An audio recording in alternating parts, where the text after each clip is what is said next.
Now, the good news is this. We can be renewed, we can be refreshed, we can be set on fire if we can continue in our sincerity and going hard after God, if we change the old mindset to a new mindset.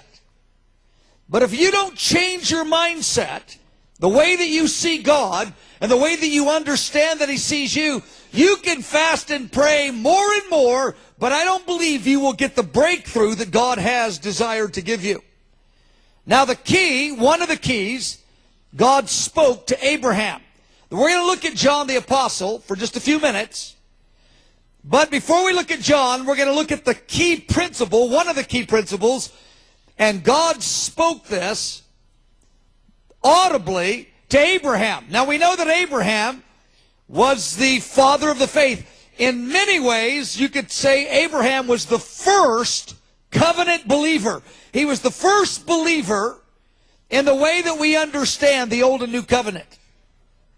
Now look at what the Lord said to him. He appeared to him in Genesis 15, verse 1. And the word of the Lord came to Abraham in a vision. Now the Lord's standing before him in an open vision. And he says, Abraham, don't be afraid. I am your shield. Now here's the phrase. I myself, I am your exceeding great reward. Now the reason this was so significant is that God had promised Abraham great wealth, great fame, world impact, but then he tells Abraham, and all the finance I promised you, all the great impact, understand this. I am your great reward, not the impact you're going to make, but I myself am your exceeding great reward. Let's go to paragraph D.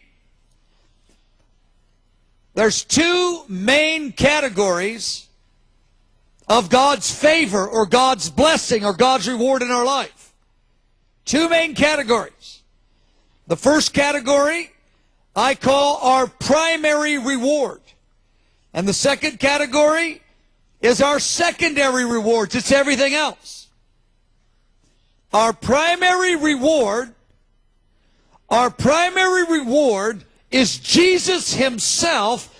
And I don't mean just that He forgave us. I'm talking about revealing Himself to our heart where we feel His presence and our heart is fascinated and tenderized by Jesus Himself touching our heart. Now that's what the Lord told Abraham. I am your great reward.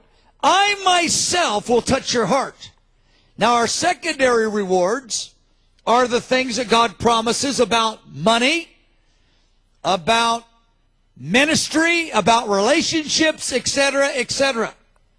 Now the issue is this. Paragraph E. Our secondary rewards, we don't want them to hinder our primary reward. And that happens all the time. When God puts His blessing, the secondary rewards. Now, by the way, the secondary rewards are not unimportant. They're very important. But when the secondary rewards, like God's favor in finance or ministry or in relationships, etc., many categories in the secondary rewards,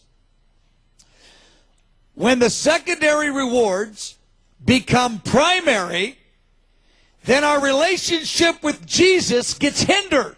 And it happens all the time. I've seen it all the time where people, under the blessing of God, they begin to lose the freshness of the relationship that they once had with the Lord. So the Lord said to Abraham, I am your exceeding great reward, not the other promises and the other blessings. So this is the principle that God establishes in the testimony of Abraham. Now we're going to apply it to John's life, Roman numeral 2. John the Apostle comes along, and the Lord gives him a very significant prophecy that marked his life. Now I'm asking the Holy Spirit to mark you with this prophecy right now, tonight. And then John, as he was marked by this prophecy, he fulfilled this thing God told Abraham about making Jesus his exceeding great reward. That's another thing I'm praying that will happen, that you will shift from your ministry being your number one reward, or a relationship, or the promise of wealth, or happiness in other ways.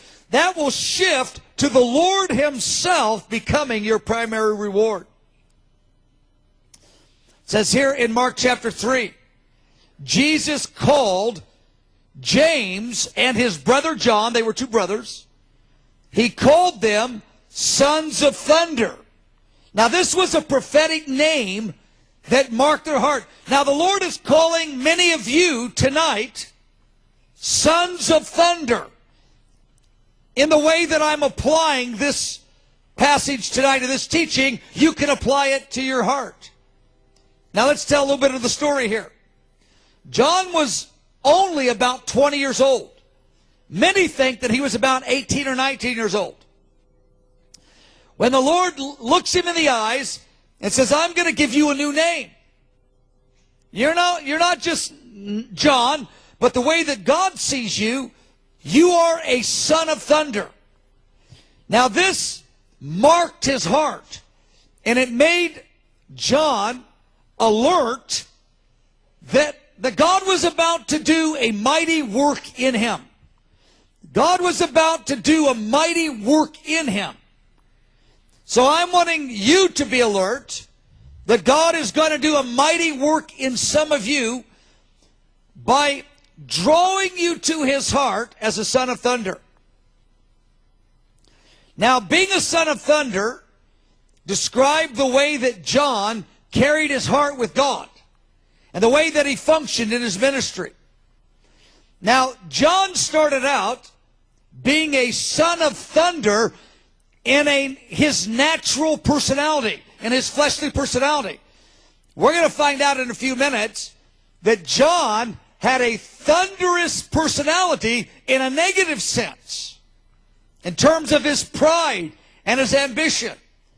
And all of us have some kind of thunder in the negative sense in our personality, whether it's disappointment or depression or bitterness or pride or lust or whatever. And the challenge is, God was going to transition John from a son of thunder in the natural to a son of thunder in the spirit. And that's what he wants to do with a number of you. And he wants to begin the process at a whole new level starting tonight. He wants to move you from a person that maybe has thunder of some sort in your natural personality, and he wants the thunder of his spirit to subdue that negative part of your personality, and he wants to ravish you by revealing the thunder of his heart towards you. Now let's turn to the top of page 2. John 21, verse 20. This is the key verse. And it may not look that way at a casual reading, but as we break this down, you're going to see that this passage is very, very significant. Now let's give the context to this passage. John 21, verse 20. Well, in John chapter 21, verse 20, what's happening is John has written 5 books of the Bible. Now, what an amazing privilege to be used by God to write 5 books of the Bible. And many scholars believe that the Gospel of John was the last of the 5 books. And to me, that's believable. That this is the final book that John wrote of the 5, and it's about 90 A.D. plus, and John is in his 90s.